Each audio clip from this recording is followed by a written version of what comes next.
Good morning, good morning, good morning, everybody. This is Jimmy Nelson on the Elite Real Estate Podcast with my special guest, Lisa LaRowe, who I'm so excited to have on.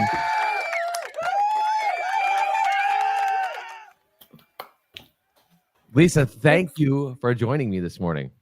Thank you, Jimmy. Such an honor to be on your second podcast. Ooh, Episode 2. fun. Episode 2. And you've got big shoes to follow. So you're following Kurt Shewell. So episode 1 was Kurt Shewell. Episode 2 is Lisa LaRowe. So let's see what happens here, right? There we go. I love it. How exciting!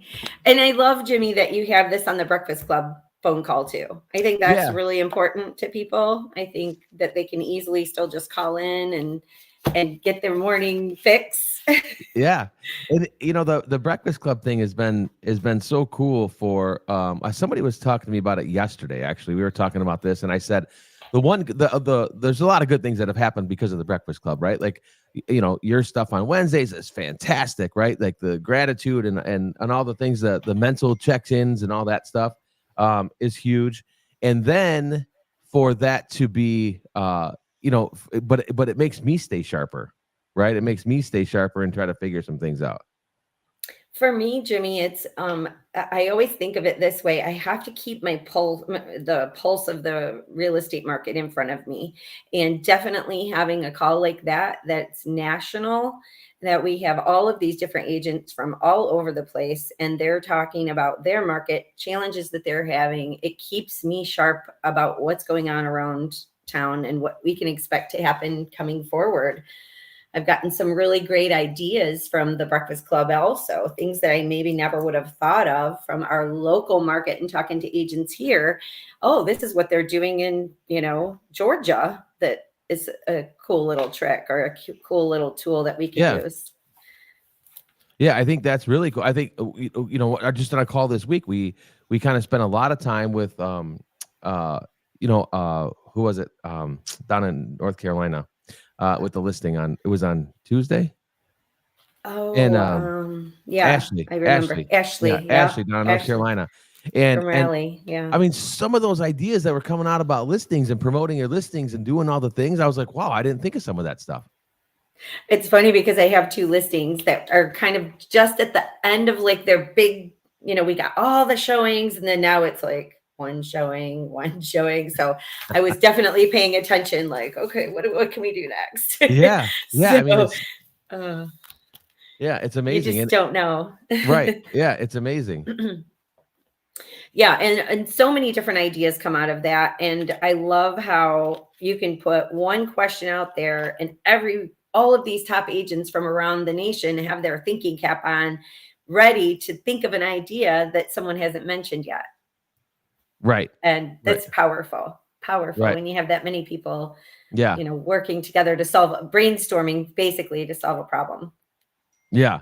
I'm getting text messages like that I can, I figured. I was checking my phone because they can't hear you on the Breakfast Club line. So I'm trying to fix that right now. Gotcha. Yeah. So, but yeah, I mean, so we've got so many things going on, right? With all the things that are changing in our industry. All the NAR stuff that's going on, the fact that the sky is falling for buyers agents and buyers agents aren't going to make any money anymore and they're going to go away. So there was a post on social media yesterday. Can they hear me now? I don't know. Everything good? I'm working on it. Let me see if anybody texts me. Okay, now we're good. I got the thumbs up. We're good. Okay. All right. Good. Man, it's so, at least we know people are listening, right? There, hey. I was reading a post yesterday about buyer's agency. I always try to figure out what people are thinking, right? Where's the masses thinking and what are their thoughts? So I know what we're up against, right? And I was reading a post on Facebook yesterday about this whole NAR settlement and then all of the comments underneath. And just so many people are like, forget it. I'm just listing. I'm not working with buyers anymore. That's a lot of people's take on this whole thing. When of course we all want to be listing agents, but we need buyer's agents. Hello. and we need them to be skilled. That's I said that a long time ago. It used to be easy for an agent to come in and maybe work with a couple of buyers. That would be their first Yeah. step in the process. So as we got more and more difficult to get your offer accepted, I thought, wow, these poor buyers agents like coming in, that's not a great place to start, because you're getting beat up, you're competing against all of these other people, you're getting outbid, your clients are frustrated. Like there's a lot of skills involved in dealing with that type of a process. There is, but I think this. I think agents who are coming into the industry now that are newer to this industry will be better off in the long run, because they're going to learn this, and it's not going to be any different, right? This is just going to be, you just have to get buyer's agency signed right when you meet somebody. It's not going to be anything different. And I think the other piece to this is one of the things that Austin Chevron brought up is, you got to start treating your buyers like you do your sellers, right? We sit down when we go to listing appointment, right? We never call it a buyer appointment. We're going to meet buyers, but we have a listing appointment, right? Well, now you need to have a buyer's appointment. You need to sit down with your buyer, have a conversation, talk to them, get some contracts signed, get things moving, and then figure it out. But think of how much better of an experience that will be for your buyer.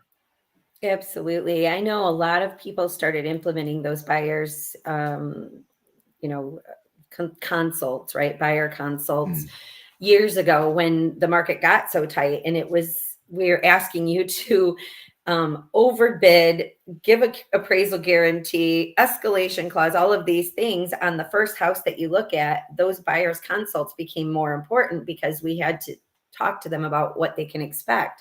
Now it's just, you can't skip it. There's no skipping it. There's no skipping your buyer's consultation. It No, has to happen.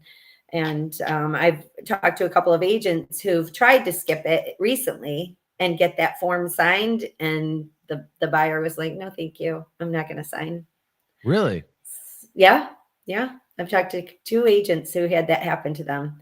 They just went Interesting. to the house, right, without a buyer's consult, went to the house and said, oh, by the way, there's this new thing. We have to have you sign this form. And the buyer was like, no, thank you. Like, I'd rather not. So since it wasn't the time when, it's under, they went ahead and showed without it. Yeah. Well, and the But funny thing is this too. August So 17th. I think that's one of the really good things that we've got and received, being with EXP, that they sent out the other day was the single property form, Yes. right? And Yes. it's one of the things I talked to our agents about on our team was like, just you print those off and keep them in your car.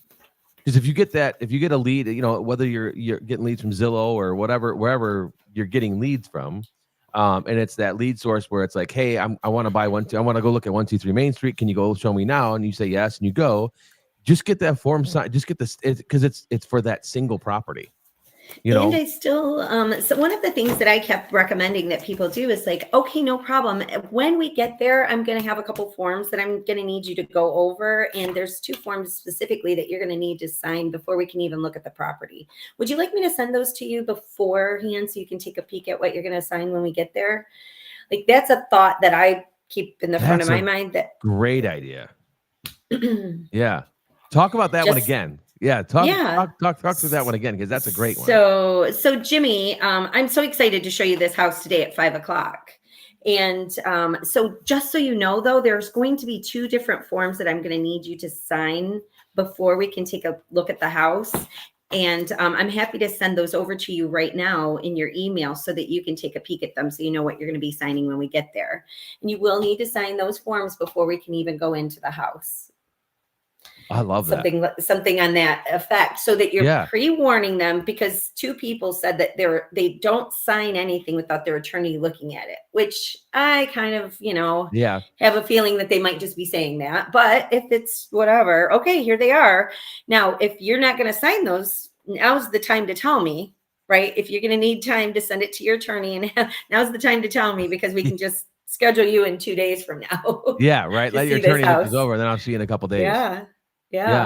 No, that's So a great that's idea. like my thought on trying to, just pre-warn them what they're up against. And that brings you to remembering, everyone, that you do have to have your agency disclosure, which is a state law, right? Yeah. Yeah. their agency disclosure, you have to have that as well. So it's not just one form, it's two forms that have to be filled out. You have to go over your agency with them. Yep. I love that. So It's a yeah. very good idea just based on the fact like that because it can be, I guess it could be weird too. You just show up and here, sign this before we go see like, you're because that was the conversation I had with our state broker, Nick Coppola too, was he's like, you just get a sign on the hood of the car before you go in, right? Like you just have to do it. And and so I guess those two people that you referenced, the people were like, oh, I don't want to sign anything. Like, Yeah. like They said I'm not, no. I'm not asking you for a blood sample, just a signature, right? Yeah.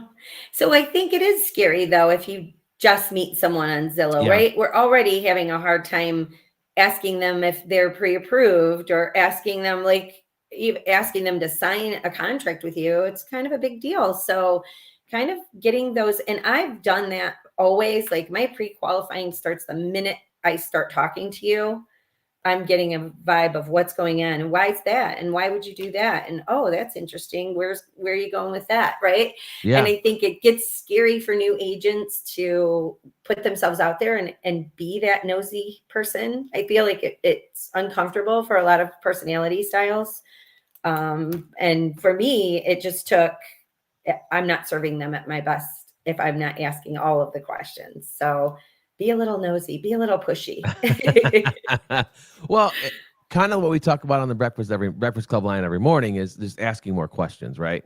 Um, Yes. it sounds so easy, but that's one of the biggest issues that I think agents have is like not asking and it's not even it's just being conversational. It's building rapport. It's important to know about like when and rapport gets confusing to people. I think now again, this is my opinion, and I'm the master of my own opinion. But I think like building rapport gets confusing to people when you say build rapport, and they want to talk about Johnny's soccer game, right? And it's like, well, Johnny's soccer game is important to them. It's not really important to them finding a house, right? Now, I need to know a little bit about Johnny's soccer game, and that's why they need the backyard a little bit bigger because he plays soccer and whatever else. But at the end of the day, I need to really know what does little Susie do too? Like, what is Susie? Does she do anything, right? Like, so it's building rapport is asking those more questions, and they're going to give you more answers. Yeah, and I think a lot of agents will come to me with a question on something, on a buyer or seller, and I'll start asking them questions. Well, why do they need to move? Like, how soon do they need to move? And they'll stop and go, "Oh, I don't know." Like, what do you mean you don't know? You don't Yeah. know when they need to move or why they're moving, and I think they just are like, I have a lead and I don't know what to do with it. So here I am, right? And Right. yeah, you have to know all of those details. And I think it gets uncomfortable, unless you can figure out a way to make it conversational. And that's the key, to make it conversational. Oh, that's really exciting. So you said you want to move to, Tennessee because whatever, your cousins live there and you think it'd be a great place to start your family. Yeah. Yeah. So it's a lot of digging. And I think people get nervous and just stop. They stop too soon. And then Yep. they don't get the big picture. And then they truly can't help the client the best that they can. So Yeah. And let me ask you this. So why do you think, or what do you think, or what causes that agent to stop asking there? Like why do you think it's just they just Probably stop there? yeah, I think they have all the details. They think they have enough details, for one. And secondly, it gets uncomfortable and they don't want to make the client uncomfortable. So they feel like I'm asking too many questions. They're going to run away if I keep pushing, kind of thing. Yeah. So you have to get over that part of it as yourself. And I'm amiable personality. So I've been through it all. Like, fear of asking every question there is out there. I've had it. And so now I see the opposite side of it. When you don't ask the question, the trouble that you get in, the problems you can cause, the people you can hurt, like your clients specifically, by not knowing all the details, versus knowing all the details and being able to help them at the highest level and be the best agent for them, Yeah. period. Yeah. Good stuff. And the because the biggest point is, and I think this is one of the things that agents don't realize is when they start doing this, it's how they feel like they're asking too many questions, Yes. right? Where the client probably is like, oh, no one's ever asked me this many questions before. This is great. Where the agent feels like, well, I'm asking too many questions, right? And I, Yes. I always go to that communication breakdown, right? When you're communicating with someone, we break down because we internally have a fear or a feeling of we're making that person uncomfortable. When simply you could ask, hey, is this too many questions for you? Right? Like, is this okay? Like, if I keep asking you questions, this is okay? And see what they say. They'll probably be like, yeah, it's fine. I don't know. You know what I mean? But It comes with we're afraid of that. confidence, Yeah. right? It comes with the confidence of feeling comfortable, with what you're doing, and that comes with the big thing, practice. Yep. And I learned that the hard way. Luckily, we had when we started really practicing our role play, we had like 7 or 8 people in our group. We get on the call every single morning. We were just dedicated, right?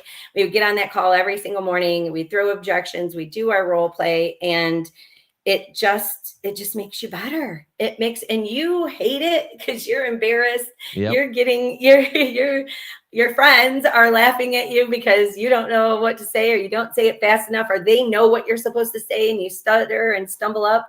But doing that so many times, then it's like, what? Yeah, ask me. What? I got this, right? You become so much more confident. And I think people miss that. Agents miss that valuable part of just grab 1 or 2 really close real estate agents and just practice the words, saying them out loud and saying wrong, saying them just this way, that way. Makes all the difference in the world.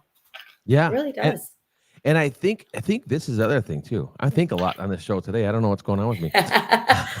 Look at my cup. Look at my cup that shares. I was gonna bring that up at some point. I was waiting for you to raise it up. Waiting for me to take a sip. Yeah, if you guys aren't watching this live right now, if you're just listening, it's okay. But if you're watching it live, Lisa has a giant coffee mug that has a smiley face on it. But it's like when I first saw it on camera, I was like, what is, like, are you drinking soup this morning? Like, what is happening? I know. I had to. Oh, Sherry got it for me fantastic. yesterday, and it's so big. And like, I want a cup of coffee this big every morning. Like, Well, I think give you me can my only coffee. I think you can only have one of those a day. I don't think you can think have It's I almost a think. pot of coffee. Yeah. So if What? you haven't, I'm just having 1 cup. right. It's like a bowl, right? It's like Yes. a Jethro bowl, but yeah, just 1 cup of coffee a day is all I 1 have. cup a day. Yeah, when you go to your doctor's visits and they ask you how much coffee you drink, just 1 a day. That's Just all I one a have. day. I have 1 a day. I love Oh it. man. So yeah, if you guys are just listening and not watching, that's okay. But you could go back, you can find the Elite Real Estate Podcast on Facebook, and this video will be up later. And it's on YouTube on Jimmy Nelson Real Estate on YouTube. But so you can see Lisa's giant mug. So I'm just to answer that, because I had a couple of people ask me that yesterday. So the Elite Podcast, it has its own Facebook? Yes, Or it does. okay. Yep. Nice. Elite Yep. Real Estate Podcast. You got it. That's it. And so it's on Facebook, and it's Instagram, I think, and then it's just on my YouTube page. So as it's building out. We're doing some things. Yeah, we're doing some cool things with it. So interesting things moving along. Good stuff. That's exciting, Jimmy. Yeah. And I always feel like you and I are traveling on like the same paths a lot of times. I don't have the podcast. I'm not really, that's not in my line right now. But, you started your team, the Elite Real Estate team, right? Yep. And I started my EXP All Stars Elite team, which we have a similar name, which I like that a lot. And so we have similar mindsets, similar goals. I like that. Yeah. We're all about helping the next agent, and we don't care where they are, who they are. Nope. We just want to rise everybody up. Yep. And think about it. You and I do think a lot alike, and it's like if every agent just gets better. Right. Think of how much better our industry is if every agent just gets better. Yes. It's a simple process, right? Yes. But I do want to ask you too, because so you got started. You've been in the business for a long time, right? 21 years. And you must have started when you were 10. I was only 10. It was really a big jump. But now, so saying that though, but now, so now you've done some really amazing things, right? So Oh, you've done some really amazing things. So if people don't realize, like you have an office in Grosse Ile, right, in Michigan, yeah. I but started my also office during the pandemic, which was crazy, right? In 2020, I had this brilliant idea. Everybody's saying shop local, and EXP wasn't represented on Grosse Ile. And we have so many real estate offices here. You name it, we have one. And we're a small island. And I just thought, you know what, this is the perfect opportunity right now. While everyone's talking about shopping local, let's make a local office. And I've been so blessed to have it. It's been a really great thing. It's more of a satellite office. It's, you know, it's an island and it's a boutique type office, but it's sure, still it's wonderful, and I'm so blessed for it. So yeah, we started that in 2020. and that, but wait, there's more. Now, what else do you have? Oh, okay. So then 2 years ago, I went to South Carolina and got my real estate license. And then last winter, I spent the entire winter there, 6 months of my winter, got out of the snow into the sunshine in Greenville. And I was fortunate enough to start a team there in Charleston. And I have 4 agents now in Charleston, South Carolina, that are just amazing, and I'm so excited. They're really highly skilled salespeople, so they're all about it. They're all about serving the clients and at the highest level. Super excited. So cool, so cool. I mean, Yeah.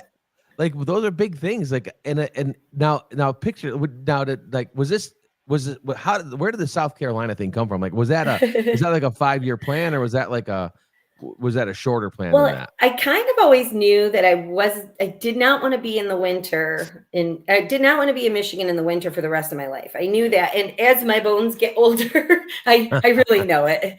So I knew that I wanted to probably be somewhere else, but it is impossible to leave my friends, family, all of my wonderful clients here in Michigan. So I thought, okay, well, let's try to do something more like the snowbird thing, to where you can build something sustainable in both states, to where it doesn't matter where I am. And thank goodness for all of the technology we have, right? Right. I can train my agents from anywhere. I can talk to my clients from anywhere. Like, it's been really, really powerful. So that's where the idea came from, was just kind of trying to build the same thing that I have here, basically in another state, so that I can be wherever I want to be, and I can basically like spread out and give more, right? And it's been a big undertaking, obviously, as you can imagine, Yeah. and I feel stretched thin a lot, but it's also the most exciting thing, and I love watching it all come together. And yeah, it's a pinch me kind of time, right? I'm like, I can't believe I'm actually, from dreams to reality, I'm doing it. And EXP makes it so easy.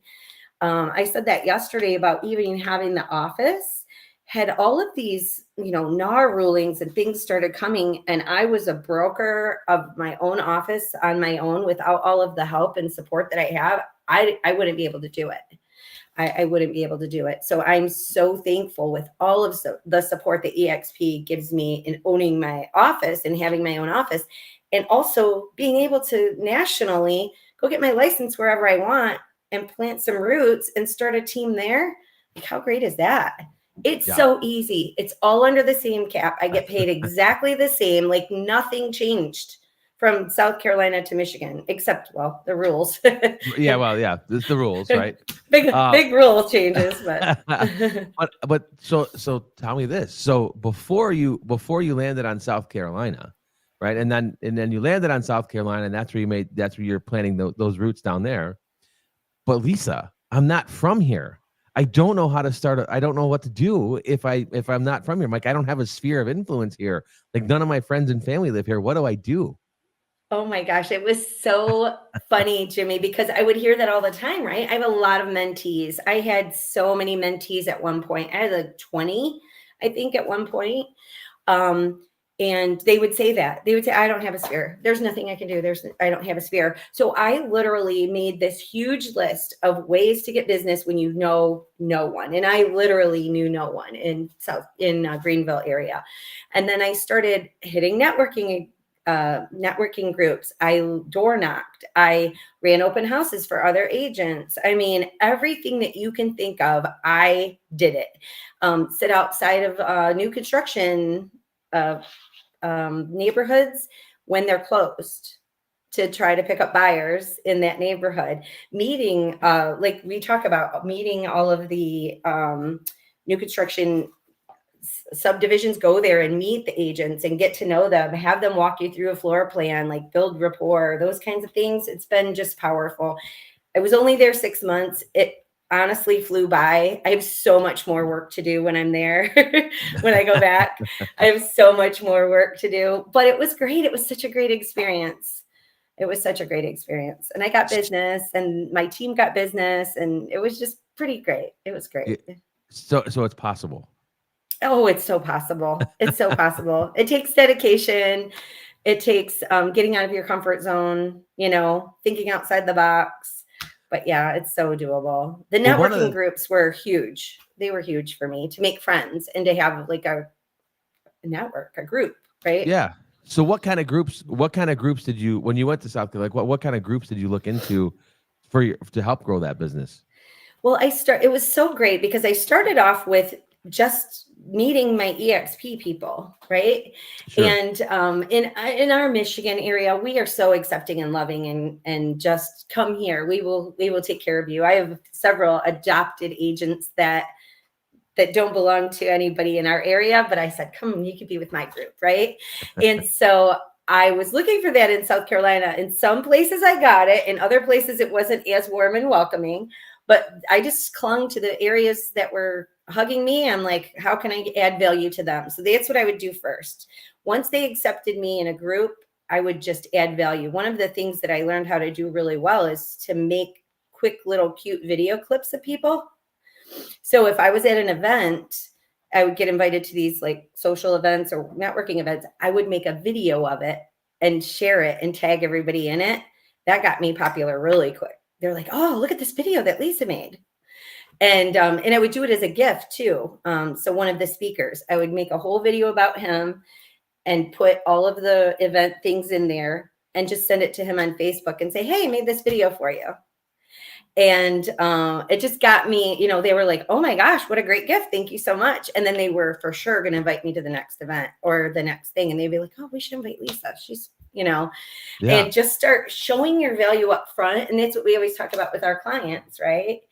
Like if you want someone to be your client, show your value up front. And then now you're in, now you're accepted. Now you're part of the group. So that's kind of what I did. I just started trying to think of like, how can I show this person value? I definitely want to be in their world. I want them to, know me, like me, and trust me. So how can I get there? And so it's very intentional, which is weird because, normally we don't put that much thought into kind of getting close to a person. I don't normally, but it was like very intentional. Yeah. Very, and so just showing up, right? I mean, just showing up, being there, being personable, talking to people, shaking hands, kissing the babies, saying hello to everyone. That's the thing to do. And I think adding them on my Facebook, right? So that they can kind of, and that's what I would do. I would intentionally not bring business cards. Okay. And I would say like, oh, Jimmy, can we follow each other on Facebook? And so now I've got your Facebook, you've got mine. I could send you a message and you start seeing who I am through my Facebook posts. You start getting a vibe of who I am, what I'm doing. And you're like, she's not half bad. She's all right. Because it's hard to show people who you are. Like in a short little meeting. But if I can get you to follow me on Facebook, well, now you're seeing, oh, I went to visit my mom and I sold a house and I'm doing an open house tomorrow. So you're kind of getting a vibe of who I am. I love that so much but this kind of goes back to the social media thing too. And this is a conversation I've had with Robert Courtney in the past and everything else is remember like being who your authentic self is, even on social media.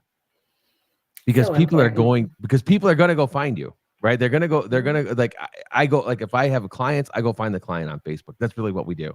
If I have an agent that I'm doing a negotiating with, I go find that agent on social media somewhere and try to find out anything I can use to leverage to how I can break this down, how I can become, get on the same page with everything. And I know they're doing that to me, right? I know they're doing that to me. That's why I say what you see and what I put out there is this. It is what it is, right? That's me. You're getting me in a nutshell. There's no things. There's that. This is it, right? This is all you get. This is you showing up. I love it though. And I think it's, it's helpful. In the beginning, of course, I thought it. I used to have a Facebook, which was just my family and friends, and we could be as crazy or as wild as we wanted on there, right? And then once my clients started requesting friends to friend me on Facebook, I was like, all right, well, all right, well, we're gonna have to change things up a little bit, right? And then, so I just had to like not put the boating pictures kind of thing. Sure, sure. Right? Change that a little bit. And then then now it's really nice. It's really nice. It's a great way to show somebody who you are, in my Yeah. opinion. And I think I've mentioned a lot of times now I have two Facebooks, right? Two personal Facebook pages, one in Michigan and one in South Carolina. So it's a lot to juggle. I talked to Dan, not Dan Beer, sorry. And I lost his name in EXP, and he basically moved to a new city. And he said, yep, you got to change your social media. You can't have Michigan Facebook in South Carolina, Lisa. I'm like, okay, fine. Let me add another thing to do, right? Another job. Another job. Yeah, and it is a job. I mean, that whole thing, when I talk about scheduling things out, and that's one of the things that I'm passionate about always is scheduling your time and what you're doing and all that stuff. But I always like even put time in for social media time. It should be baked into your day every day at some point, but you also have to be cautious about where you're baking it in and how you're doing it, because you shouldn't spend 3 hours watching cat videos. It should be, an hour or 2 hours, like doing things intentionally, not just like watching videos. Although I know you get stuck on the cat videos. There is some funny stuff out there, and it is hard to like just cut it off. Like, all right, I got to put this thing down. Mine was watching the fall videos, people falling. Oh, it's the best. And then I told Amy, my friend, I said, I have to stop watching these because then I started falling. Like, I was like, I'm attracting falling into my life because it's so funny. So then I was like, okay, so I stopped watching the fall videos and I stopped falling. So I was like, okay. Some sort of karma was happening to you while you were laughing at these people falling. Some sort of karma. I watched it like, same video 4 times, laughing hysterically, tears. Like, that's a little much. So yeah, I need to stop watching the falling videos. Oh, that is great. That is so good. Oh man. So what's next for you? Like you've got your stuff happening here in Michigan. You got your stuff happening in South Carolina. What's next? What else? What other state are you conquering? Where else are you planting another flag? I've had a couple of people ask me for Georgia if I would come over and build a team in Georgia, but I'm not doing that. No, I'm staying with my 2 teams, and there'll be probably another stretch of agents in the Greenville area coming soon. And I think that's really what it's going to focus on, is just building my team now and just building the people who I want to be around. I have such amazing people that are just so full of passion. And I always, at the beginning of my Wednesday calls, I will talk about like what my mission is. And it's about having agents that are compassionate and highly skilled. So like build our skills as high as we possibly can, and then be compassionate towards our clients. That's all we need, right? We've got these great skills and we got compassion. What else, we can take on the world. And so that's really what I've been, now it's just building up the teams that I have already in place. Is kind of just going to be like building great people that I want to be around on a daily basis, that we can build something amazing together. Not adding any more into that. Yeah, I'm not planning on adding any other locations at this time, but I'm open to options. I'm always open to ideas. Right? Never say never.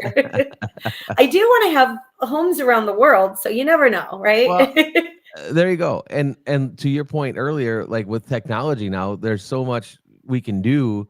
That's one of the things that COVID helped us with, right? Like COVID actually helped us, like it helped everybody live in this world, right? This virtual world of Even when you and I spoke yesterday, and you were like, "Hey, how do I log into this thing?" I'm like, "Well, I'll just send you the link. Just click on it. It'll go to it. It's just like a Zoom, right? It's a little bit different because it's Talk Studio, but it's the same concept. But think about all, like, 4 or 5 years ago, we would have been like, "Oh man, how do we do this? Like, like, who talks? When do we talk? How does this whole thing work?" I will tell you, Jimmy, I was a mentor, and like when 2020 and COVID hit and everything, I fought being on video so hard. Even now to this day, I'll fight being on video. Yeah. um it saved my life. It saved everything for me. It saved me with my people and being able to connect with them, and them actually see my face and be able to share my screen and show them and walk them through things.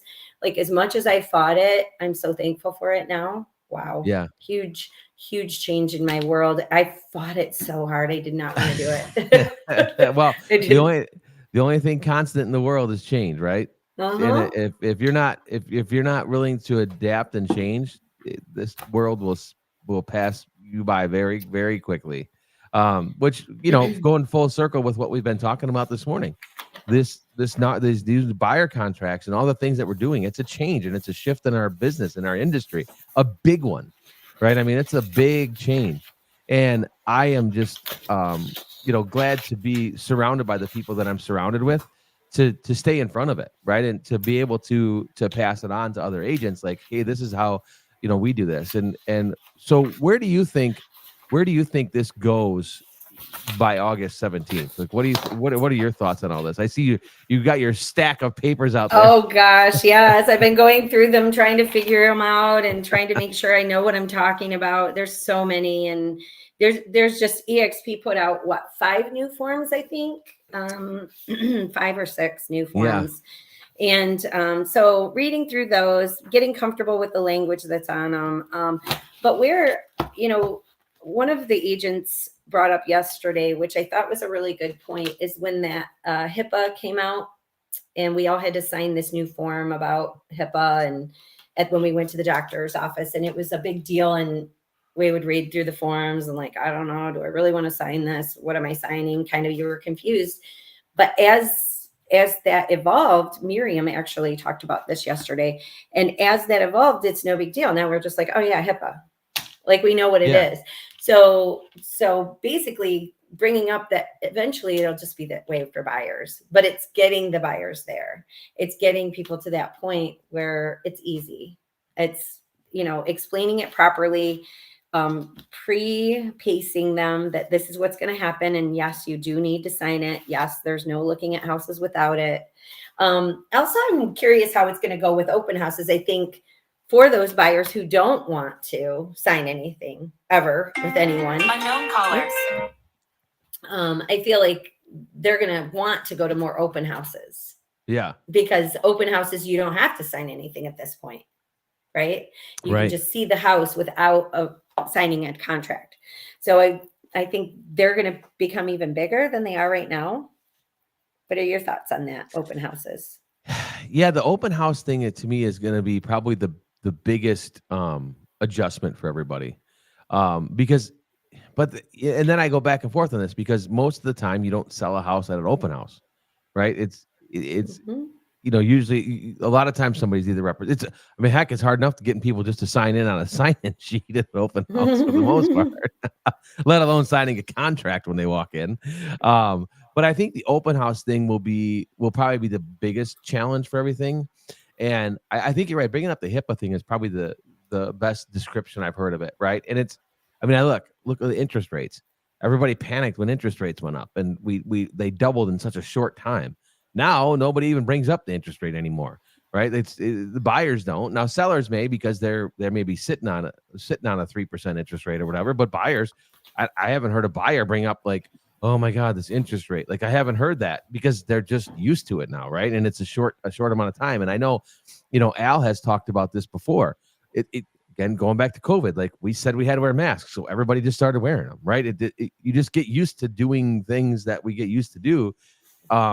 And I think that's where the agents just have to get comfortable asking the questions, getting the stuff signed, and it's just going to start to be muscle memory, right? But Yeah.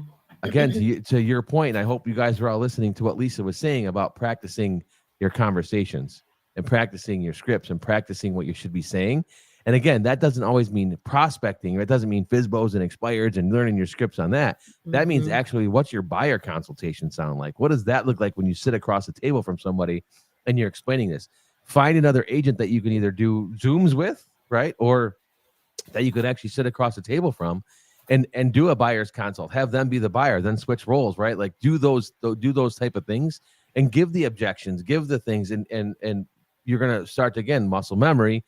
And then 3 months from now, nobody's gonna know. It's not gonna be any different. It's just gonna be is what it is. Yeah. So that's my I thought. found a lot of people will do that if I schedule it. If I set it up and they'll say, okay, we're having role play and here's what we're doing, agents will do it. They'll follow and they'll do it. But if I don't and I tell them to do it, they won't do it.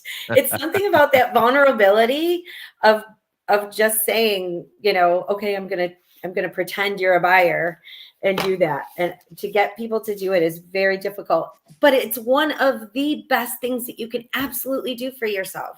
Like truly, if you can practice going through, like even go through the contract with another agent and explain it. Al was talking about it yesterday. It simply says, or this section says blah blah blah, right? And you just name off. This section says the list price, this Yeah, section says, and just getting comfortable saying the words. And even if you're practicing it on your own, I don't care. Just practice saying the words out loud before you do it in front of a buyer or yeah, seller. yeah. That's huge. And It's huge. honestly, printing them out like Lisa has printed out there, printing them out, reading them, right, going through them, and if there's a section in there you don't understand, like highlight that section, and then ask questions about, like, go to your broker or go to your team leader or your mentor, whoever it is, and just ask, like, hey, this number 13, like, what do I do here?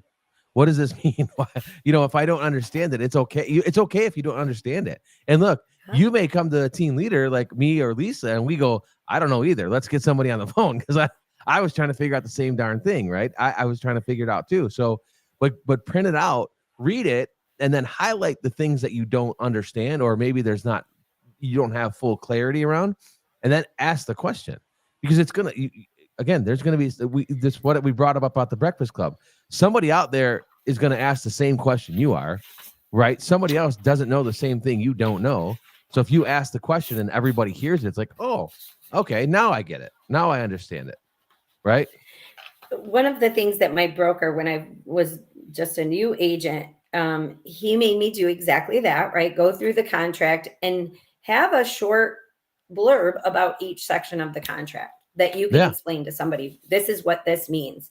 Seller's concessions. Here's what seller's concessions mean, right? Different things. And it was so powerful. And so basically we need to do that with these new forms and make sure that we understand what they say and why. It's just, you're going to get asked at one yeah, point or another. Someone's going to question you, so you better know what you're talking about, right? yep. And Al just wrote it in the thing. It said, "This just says," right? This This just just says. says, This just yes. says. And I love that. Like, It's so true. simplicity is genius. Simplicity is Yes. genius. I love it. I love it. Yeah, this just says. And So that but would be it's really good homework for everyone, right? yeah, To take their contract and right underneath, this just says, and put two or three words, two or three, four words. This just says that you and I are working together. This just says that the list price is this. This just says that we're offering compensation or we're not offering compensation, right? Like yeah. this just says.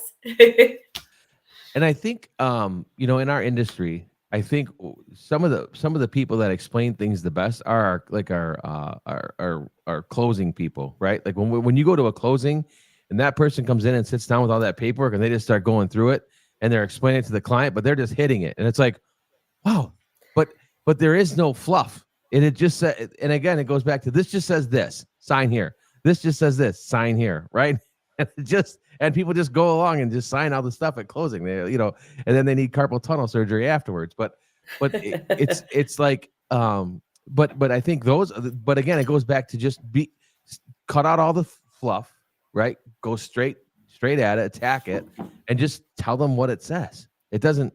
We don't have to be scared about it. It is what it is. And look, those contracts are written for a reason, right? And the thing that I love about real estate is that I don't have to write that contract all the time. It's already written. I just got to fill in the blank. I just got to fill in the blanks, because I started on the mortgage side of things, where things were a little bit different then, in a standpoint of like contracts were still filled out. We just were kind of blanketing things, but the explanations were a little bit more, right? And what realtors don't understand on the mortgage side is, on the mortgage side, I have to ask you everything. There is nothing, no stone that I can't leave unturned on the mortgage side. I need to know your past. I need to know your bank statements. I need to know if you've had this. I need to know what your payments are. I need to know what your income is. I need to know everything, right? I'm giving you a full body exam when I'm on the mortgage side. The thing I like about the real estate side is, do you have a pre-approval letter? Cool. If not, here's my mortgage guy. Talk to him or her, right? I don't have to ask all those questions anymore, right? I don't have to get that personal with you anymore. I have to just know, there's a few things I need to know, right? Do you have the down payments? Do you have all these things? And we have to have that conversation. But if you've had a bankruptcy in the past, I don't need to know it. My loan officer does, but I don't need to know it. I just need to know if you qualify to buy this house and what price you're approved at. That's it. I don't need to know all the other stuff. Yeah, and I think that is, we talked about that, about digging deeper and why people do and why people don't dig deeper. And it is, for you having to unlearn the mortgage stuff and learn the real estate stuff. I think that's what's going on with us, with the buyers, right? If we've been real estate agents for a longer time, 21 years, and I know you've been in the business a long time, Jimmy, like we have to unlearn how we treated buyers. And I think that's, like you said, new agents coming in, they're going to be great because they're only going to learn it the right way, right? They're going to learn it the way of today. For us who've been in the business, it's a huge change because we have to unlearn how we did it before. We all have our systems. This is what I do. This is how I do it. Very easy. Put them in the pipeline, do this, that, this. Now it's all changing. So that's why I took the time and just printed everything out. And I'm doing exactly what you said, going through it word for word, making sure that my packages are right now, because they changed the packages, my buyer package versus my seller package. Way different now on both sides. I got new documents for both of them. The one form that I wanted to make sure that you and I talked about today was the, let's see. So buyer, broker, confirmation of compensation from seller. So, and that one is basically like the form that tells us we're going to get a paycheck. That's like the one that we send in when we write an offer. It's confirmation of compensation from seller. So if we're writing an offer and we're asking for the seller to pay our compensation, not commission, compensation, we have to fill out this form and we have to submit it with our purchase agreement. So that one was like huge. Like we need a single agent form in our car. I'm sorry. We need a one-time showing form in our car. And we need this with our buyer's package for sure if we're going to get paid our commissions. So those are really big things that we have to make sure that we're familiar with, how to fill them out properly, make sure that, we're submitting them with every single offer, because that's how we're going to get paid now. Yeah. It's not protected like it was before. And all of those other forms that we used are gone, right? They're not going to be used anymore. So, right, correct. So Al just wrote in here too. Al said, I've added in the agent remarks to call listing agent for the fee amount. Hopefully this flies and no issues. I mean, I and then I've heard from other agents where, I had an agent call me and he's like, well, I put this listing out and, it was a $250,000 listing in St. Clair Shores. And, he's like, I've gotten 50 phone calls and all they're asking is about the commission. That's the only thing they're at. Nobody's even asking anything else. And I'm like, well, that's what we're going to deal with that for a minute, right? Like, that's going to be a little hiccup that we're going to have to deal with. Now, I know people are trying to figure out how to get around that and streamline that process, but also answer your phone. It's just, you have a listing, answer your phone. Now, I know you don't want to answer this question about the 3%, but answer your phone. It's fine. But yeah, so I don't know. I've added the agent remarks to call listing agent for the fee amount. Hopefully this flies and no issues. And I guess if you're adding that fee in there, but again, so, and I don't know if you saw the news this week. Ricky Carruth out of Alabama he's with EXP, and Ricky Carruth is a very big voice in our industry. And one of the things that he put out was, he said, it was like a tweet he put out, and he said, I just got off the phone with our CEO, and he said EXP is no longer paying buyer agents to on any of our listings, EXP as a whole. And I was like, that can't be right, like that. So Leo Perea, our CEO, jumped on YouTube yesterday, did a live YouTube yesterday, or maybe the day before, to kind of straighten this out. And really what it is yes, it's a fee, right? Or a concession. There is no more commission. So yes, there's going to be fees or concessions there. The other part that was really confusing is it's not broker to broker anymore. So like I'm not charging 6%, giving out 3. If I'm charging 3, just hypothetically 3%, and the seller is paying the buyer's agent. So it's not coming from EXP and my commission. It's coming from the seller directly to the buyer's agent, which is a whole nother process that we never thought of, or I never heard of before. Right. So instead of us splitting the compensation, I'm getting mine from the seller and you're getting yours from the seller if the seller agrees. Right. So it's a total different process, right? Than what we're used to. It is. It's different, but it's still available. It just has to be talked about differently. Yes. Right. It's all it has to be talked about. So I don't know, Kurt, are you talking right now?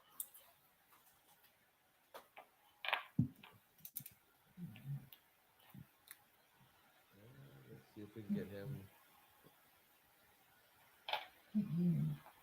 Well, we have a question. We have a caller. Go ahead again, Kurt. See if we can hear you now. You have callers. Can you hear me or no? Yes, I can hear you a little bit. Yeah, we can hear you. Go ahead. Oh, you can. Okay. I was like, can you guys hear me or no? Yeah, I was just saying, I'm loving this, and I think that you just summed it all up right there. It's really simple. My seller pays me, and on the other side, you can decide who pays you. Does your client pay you? Does the seller pay you through the deal, or what? And that's exactly right. It's not automatically seller paying, and that's really as easy as you can explain it. It's that simple. Love it. Sounds easy enough, right? Like it seems simple enough, and we do have, and I think this is just human nature in a sense, that we overcomplicate things. That we have a And I think, Jimmy, like wrapping our mind around that process is just different. It's different than we've ever experienced it. Like we never would have thought of having the seller pay the buyer's agent directly. That just wasn't a thing.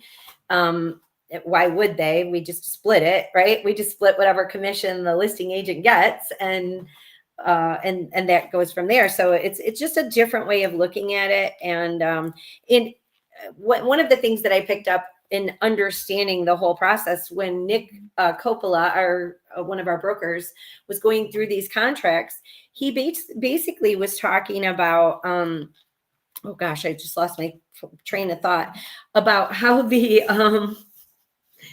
that it's going to be more like an inspection, or, negotiating inspections, or negotiating legitimate concessions. It's negotiating that commission on the buy side is going to be exactly like one of those terms that we would normally add into the contract. Like instead of just saying the buyer's agent commission is their 3% and this is how it is, it's more so saying, what does this whole offer look like, including concessions, commissions, escalation clause, appraisal gap, like all of those terms. What does this whole offer look like, including the buyer's commission? It's looking at it in a whole different light than the buyer's commission's already included, right?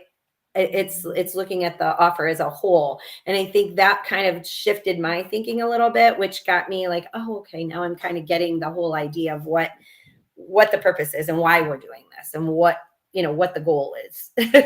Yeah, Why are we 100%. making all of these changes to begin with? Yeah, and I think the big part about this too is going back to just having the conversation, right? And you have this conversation up front. And I actually had this conversation with an agent this week too.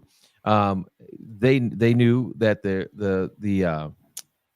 was only offering 2% on the buy side on this listing. And she was writing up an offer on the thing, and she's like, I really want 3, but they're only offering 2. And she also knows that the client she's working with really doesn't have the cash to do the extra percent because they're putting all the money down on the down payment. And, I'm like, well, at the end of the day, look, we all want 3, right? Because that's been the quote unquote standard, right? It hasn't been, there was never a real number on that. The real number was kind of like one we made up. At 6, and then we said 3 and 3, and why wasn't it 7 when it was 4 and 2, right? Whatever the case was, it was always negotiable. But I said, at the end of the day, are you doing your fiduciary responsibility for this client? Are you getting them into the house that they want, at the price that they want, with the money that they can afford? And again, you're not doing it for 0. You're doing it for 2%, not 3. And at the end of the day, the ultimate thing is we're getting our client into that home. And again, if it's, you look at all things that it was in the agent, the listing agent was like, I'm only getting 2. It's not like I'm trying to do 3 and 2 here. It's like I could only negotiated them before. And I think that's going to be, so a lot like when we first started this and you said all these agents going, oh, I'm just going to be a listing agent now. It's like, well, yeah, but can you negotiate 6% on that side? Right. Or are you just going, so I think some listing agents are going, well, I only got to negotiate 3 for me. I'm going to let the buyer figure out what they're going to do. That I don't have to worry about it. So I can go into these listing appointments now and say it's only 3%, which is going to drive us crazy. Yes, yes, absolutely. And it's all going to come out in the wash. And someone said, we're going to be competing with agents that are just going to be like, I don't care, $2,000. I'll list your house and whatever, I'll do it for $2,000. And it's like, yeah, but that's not sustainable. So I'm not worried about it. They're not going to compete with me for long. They're going to compete with me for maybe once, right? One time I'll probably have to deal with that agent if they're really undercutting and they're really, not giving the full service, not giving the full care, not sharpening their skills and doing a great job for their client. I'm only going to have to compete with them once or twice and they're going to be gone. It's not sustainable. That's it. And the other thing is this.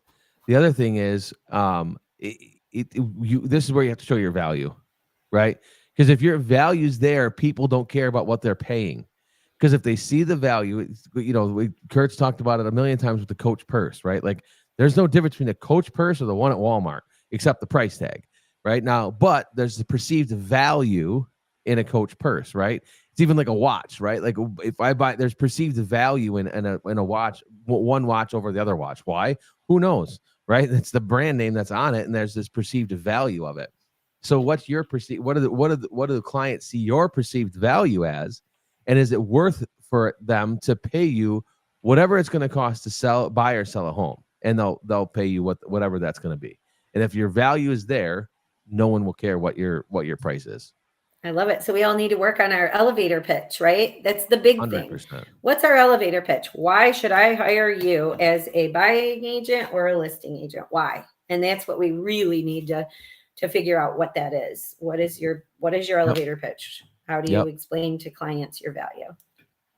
It is, and take some time, sit down. I have an exercise that will help you with it if you need it. But yeah, your elevator pitch is going to be big.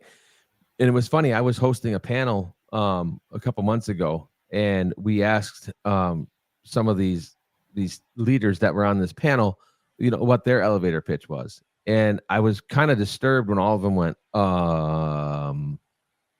like, well, no, you can't like it is a thing. So don't do your thing, right? It's a good spot to be in, and you hear the music coming in. At least it's been an hour. Oh, I don't know how it's been an hour. It's crazy, right? Like these hours go by so fast, but I appreciate you being on. Stick around for me for a minute. Thank you, we're going to Jamie. keep going here for a minute, but I want to end this for a second. But Lisa, thank you for joining the Elite Real Estate Podcast today. I really appreciate you joining us. Thank you. Always a pleasure talking to you, Jimmy. Love it, love it, love it. Well, guys, if you watched us live, that's great. If you didn't, catch us on the podcast side.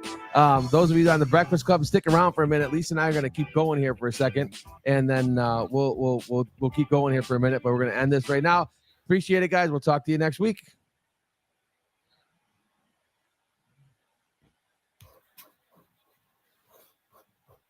All right, perfect. We're still streaming. Awesome. We're still live. We still have the Breakfast Club. I just stopped the podcast recording, so we're still here. Just keeping it going. All right, I like it. I like it. But yeah, so yeah, there's so much stuff happening and here locally too, and I'm glad the Breakfast Club stuck around, and I'm glad there's people still sticking around with us on here, and those kind of things. So we've got some big events coming up, right? Yes. Yeah. Super exciting. Build 24. Yes. Can you believe it? It's right around the corner. I know. Build 2024. I can't believe is around the corner. And I'm trying to get Kurt to be on. Kurt's talking, and I'm having microphone issues right now, and trying to fix that. So I don't know who to be the most excited about seeing at the event. That's the thing I kept going around. I'm like, I think I'm most excited. Nope. I think I'm. There's so many. I have a list of people that I cannot wait to see on that stage, and just. I always take a notebook and I always just nonstop write till my fingers fall off. And then I use my notes. I don't just throw them in a drawer. Then I'll use them for my Wednesday calls. I'll use them to obviously implement into my business. Yeah. And I think I'm in the same boat with you. Like there's so many people that are going so many dynamic speakers and so many different things and you know, obviously the headliner with Chris Voss, right? Being Chris Voss, the Don't Split the Difference. If you guys haven't read it, read it. If you've read it, dust it off and read it again. But Don't Split the Difference, and Chris Voss being here, I'm super excited about that. To be able to, you know, to just be around that, right? And to again, it kind of goes back to like who you surround yourself with matters. And having the ability to be surrounded by the groups that are coming in, you know, Chuck Fazio and Tina Call, and I mean the Austin Chevron and Phil Stringer and like think about just that. I haven't even that's just the tip of the iceberg, right? I'm so excited too because the Calling with Us group that I have, it's our prospecting call, Zoom call that we do. 3 of the ladies from that call are coming. I've never met them in person. One from New Jersey, Tanya from New Jersey, and Sharon from Georgia, and Miriam from Winter Park, Florida. Like they're all coming to the Build event and to hang out and to meet everyone. And I'm just super excited about that. So they want to have a Breakfast Club breakfast of some sort. And I'm trying to figure out how we can do that. Yeah. You know, the funny thing is we did that in Vegas for EXPCon. Yeah. But everybody was a little rough in Vegas in the morning. Well, it is Vegas. But it was Vegas, right? It was a little. I was there with you, Jimmy. I remember. Yeah, it was. Well, do you remember or no? Well, it's a little fuzzy. Yes, true. We'll definitely have to have a Breakfast Club breakfast. Hopefully, everybody that is on the Breakfast Club line is going to be at Build, and if you're not, you need to fix that. And if you need help fixing that, reach out to Kurt or myself or Lisa or whoever, and we'll figure something out for you. But yeah, super excited about that. So you're speaking at Build, right? So what day are you speaking? I'm speaking Friday. Okay. I think you're speaking Friday as well. I am Friday as well. Yeah. I did notice that. Yeah. So are you doing your podcast? Where are you doing your podcast? Are you just doing it like normal at the office on that day? Yeah, I'm probably just going to do it normal like the office that day because I'm here early anyway. It lets me get my voice ready, right? I get the pipes warmed up a little bit before I have to go out there and speak and do my thing. But yeah, I just ordered. I have some new shoes coming in for the event. You know what I mean? Like I'm a shoe guy, so it's like I have to have I the got right a new shoes. dress. You got new shoes. Yeah. I don't need any more shoes. I mean, I might buy a pair, but I don't need any more shoes. Well, I don't Probably- need any, that's for sure. But my wife will tell you that I have a shoe problem. So Oh, yeah, it's a thing. So it has been for a same, long Jimmy. time. Same. I have a shoe problem also. So I sympathize with you. Well, yeah, I had to have new shoes for it's build. I get to speak on stage. I'm going to be on the same stage as Chris Voss. Like it's like I have to. I can't just go up there the same old things on. I have to look good, right? Look good, play good. Look good. Something about confidence in new shoes, right? That's it. That's it. You walk around a little bit. You walk around a little bit taller. Yeah, you walk around a little bit taller with newer shoes on. But yeah, Lisa, I again appreciate you jumping on and being on here with us. The Breakfast Clubbers are still here with us. Wow, dedicated.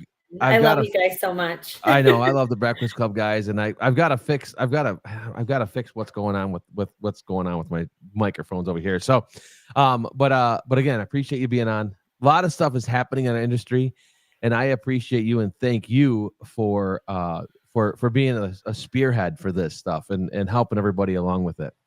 Thank you. Just trying to figure it out myself, and if I can help people and bring them with us, that's the goal, right? It doesn't matter who you are, what brokerage you're with. Let's all do this together. Jimmy, you said it earlier. Like, if we can raise up a few agents, like, our industry is just going to be so much better. If we can just That's it. all elevate, all rise up. That's it. Yep. So. And if you again, build 2024 August 1st and 2nd, you guys don't want to miss it. If you haven't gotten your tickets yet, get them today. Register today. If you need help registering or doing something, let's go and figure out let's help you figure that out. Sammy K said, I'm only going to see Austin Chevron. LOL, just kidding. I'm going to see Austin Chevron too. I'm in his coaching. I'm telling you what, that man, he is brilliant. Al's here still. Al said, I'm here still. Al's hanging on with us. And then Sammy also said, I'm excited to meet Dan Beer too. So, a lot of cool. I mean, again, I didn't even mention Dan earlier. And this lineup is absolutely insane. Incredible. It's insane. Yes. It's absolutely insane. I'm looking at some of the other build lineups. I'm like, wow, I wouldn't even go to that one. These, I'm like, wow, I want to go to this. Like, this would be the one I'm like, oh man, Detroit. If you're in the backyard too. Yes. And if you guys are if you're in Indiana, you got Ohio, Wisconsin, wherever you're at, sort of Illinois, if you can get to the Metro Detroit area in August 1st and 2nd, you're not going to want to miss it. I mean, those speakers are there. And that's the thing. One last thing, Jimmy, like, every single event that I've been to has literally changed my perspective, which in turn changes my life. And so when I say it's life-changing, I truly mean, like, in my experience, life-changing. And when you have people like that line up, like, it's a given. You're going to have some life-changing moments for sure. You got to plug in, stay attentive, and just listen to what they're telling you. You don't even know where your next aha change is going to come from on that stage. That's for sure. That is it. So again, Lisa, I appreciate you. Thank you very much for coming on this morning, and we'll go from there. And I will see you guys next week again for the Elite Real Estate Podcast. All right. I will see you guys next week. Take it easy, everybody. Have a great weekend, and I will see you all next week. I'll show you my cup.